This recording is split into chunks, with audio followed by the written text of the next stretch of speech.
And so, when he heard about the death of AIDS, he was very sad and he wrote this poem, which can be regarded as an elegy in memory of W.B. Yeats. And regarding this poem, it's a poem in 65 lines where he talks about Yeats and then about art in general, artist, the significance of time, and so on. And then coming to the structure of the poem can be divided into 3 sessions. Actually, 3 sessions are there for this particular poem written by W.H. Auden. The first part of the poem is written in the elegiac pattern.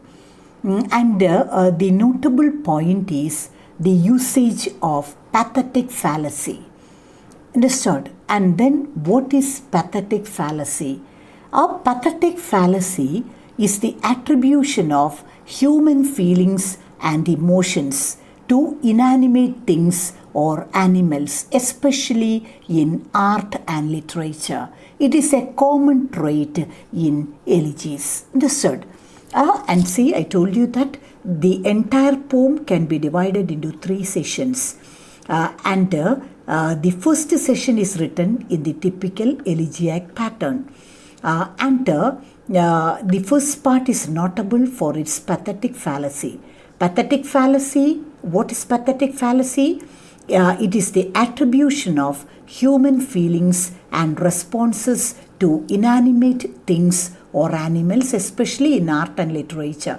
For example, in the poem it is written that when AIDS died, his body became very cold.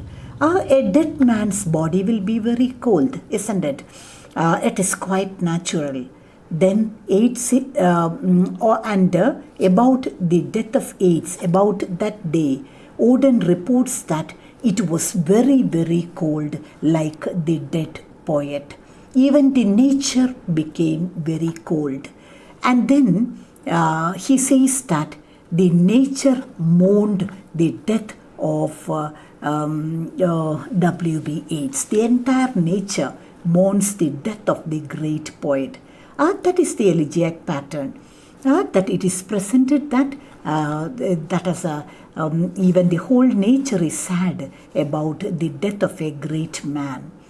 And then the second part discusses about poetry.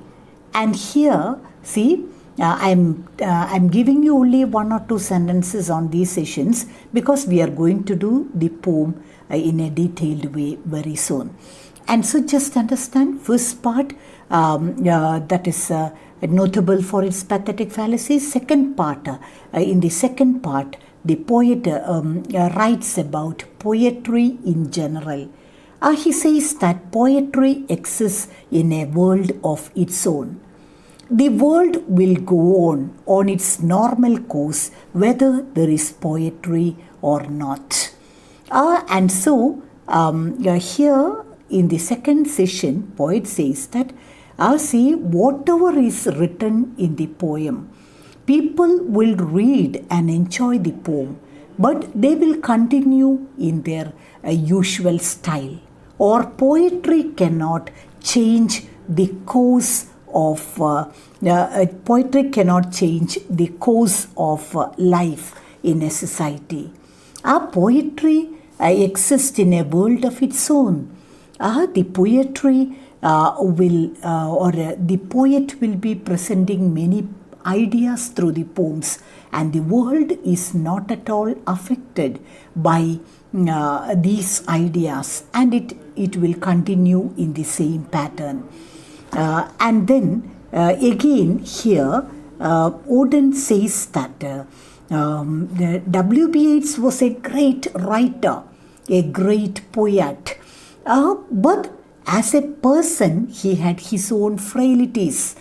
And so that usually is something unique in an elegy. Usually in an elegy, it is all the praise of the dead man. But here the difference is that it makes the poem very, very realistic. That is Auden says that Yeats, as a poet, he was great, but as a personal, in his personal life, he was an ordinary man like you and me. He had his own frailties. And then he was not at all a perfect person. And then the third section, it shows the burial of Yeats. Yeats died in France and was buried there. Later, his mortal remains were brought to his native village and were interred there. And so, the third section, it is about the death of W.B. Yeats. The death is reported, and then the burial of Yeats. The third section talks about the burial of the dead poet. It is said that he died in France and he was buried there, but later his mortal remains were brought to his native village and were interred there. And so here the poet calls Yeats the Irish vessel. A great tribute is paid to William Butler Yeats. And then he says that William Butler Yeats, W.B. Yeats, he is described as the Irish vessel. And the poet says that the Irish vessel is now emptied of its poetry. That is, the man is dead and gone, and that marks the end of his writings. Okay. And so, first session, pathetic fallacy is involved, where nature is described as mourning the death of W.B. Yeats. And the second, it's about the general discussion on poetry and poets. And he says that poetry exists in a world of its own, and the world is unaffected by what is written in the poems. And the third section talks about the burial of Yeats. And then it is said that Yeats died in France and was buried there, but later the mortal remains were brought to his native village. And then a great compliment is given to Yeats by calling him the Irish vessel. And the poet W.H. Auden says that the Irish vessel is emptied of its poetry. And he pays a rich tribute to W.B. Yeats, and he says that it was he who teaches the common man, the ordinary man, how to live his life in this troublesome world, how to celebrate in even the sorrows in life. And so here ends my introduction, and now we will move on to the poem. And you have the text with you. Dear students, please open the text, and I will read and explain the lines. Then the poem will be very clear. Remember, this poem also, like Ode to the Skylark, is very important from the examination point of view. And so, see, we will study the poem in detail. See, now we will read the poem and I will explain it to you.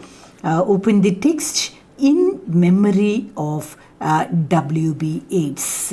Remember, you will see some features of elegy in this poem, but it is not a Paka elegy like the Lycidas by Milton, or like elegy written in a country churchyard by Thomas Gray, or in memoriam by Alfred Lord Tennyson. But some elements of elegy is there. And another important point, another plus point is that this poem doesn't glorify Yeats at all. A realistic description of the poet is given in this poem. Even though it is written in the elegiac pattern, Auden doesn't glorify Yeats. And so, see the poem, section 1, in memory of W.B. Yeats. He disappeared in the dead of winter. He disappeared. Who disappeared? W.B. Yeats disappeared. Disappeared, died in the dead of winter, meaning when the winter cold was most severe. Do you know when he died? Yeats died. Yeats died in January 1939. And so, that is the first line, the statement, the death of W.B. Yeats. When did it happen?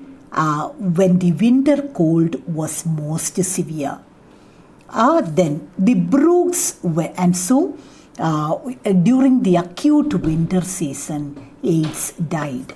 The brooks were frozen. Brooks, rivers, were frozen. See, the water in the stream, in the river, it became frozen due to the acute winter season. The airports almost deserted. There were people, because of the acute winter season, people aren't seen. Many people are not seen in the airports. Airports are almost deserted, lonely. And snow disfigured the public statues. The buildings and statues were all covered with ice and snow. Even the road was covered with ice and snow. The mercury sank in the mouth of the dying day, meaning in the evening, as the day ended, the mercury fell further in the barometer. And so, in the evening, again it became colder. What instruments? Instruments here refer to the instruments which can record weather conditions. What instruments we have agree the day of his death was a dark, cold day. And see, what is the idea that is conveyed? The death of W.B. Yeats is reported. And then the poet says that Yeats died in the coldest day of that winter season. And the evening on that day, again, the day became colder. Temperature was falling down steadily. And finally he says that the day in which Yeats died was definitely a dark, cold day. And so, when Yeats became cold, even the nature also became cold. And the whole nature is affected by the death of the great poet. Even the water in the stream doesn't move, it has become frozen. And there is nobody in the airport. People were reluctant even to move about on the day of his death. And then, moving on, far from his illness, the wolves ran on through the evergreen forest. See, here he starts moving from the typical elegiac pattern. He says that, see, Yeats died. He was a great poet and the people had greatly appreciated his poems, and they have also appreciated the great genius of W.B. Yeats. But now the person is dead and gone. For a moment, the nature was shocked. But then the people were shocked. People who heard the news of the death of W.B. Yeats, they were shocked. But then they turned to their daily activities. Even the animals were not affected. The wolves, they were running and enjoying themselves in the evergreen forest. Because in Lycidas and in other elegies, you will see that the nature is standing still for the whole day.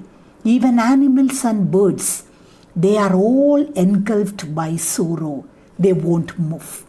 But we know that it is exaggeration. However great the person is, birds and animals are not affected. And so here, Auden says that for a moment, It was a shocking news, the death of the great poet. But the very next minute, people continued in their usual pattern. Even the nature started moving in its usual routine. Our wolves were running through the forest, enjoying themselves.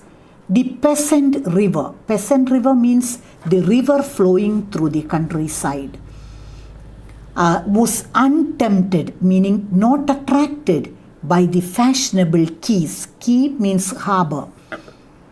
And now even the river started flowing. For a moment it remained stuck, but now again it started flowing.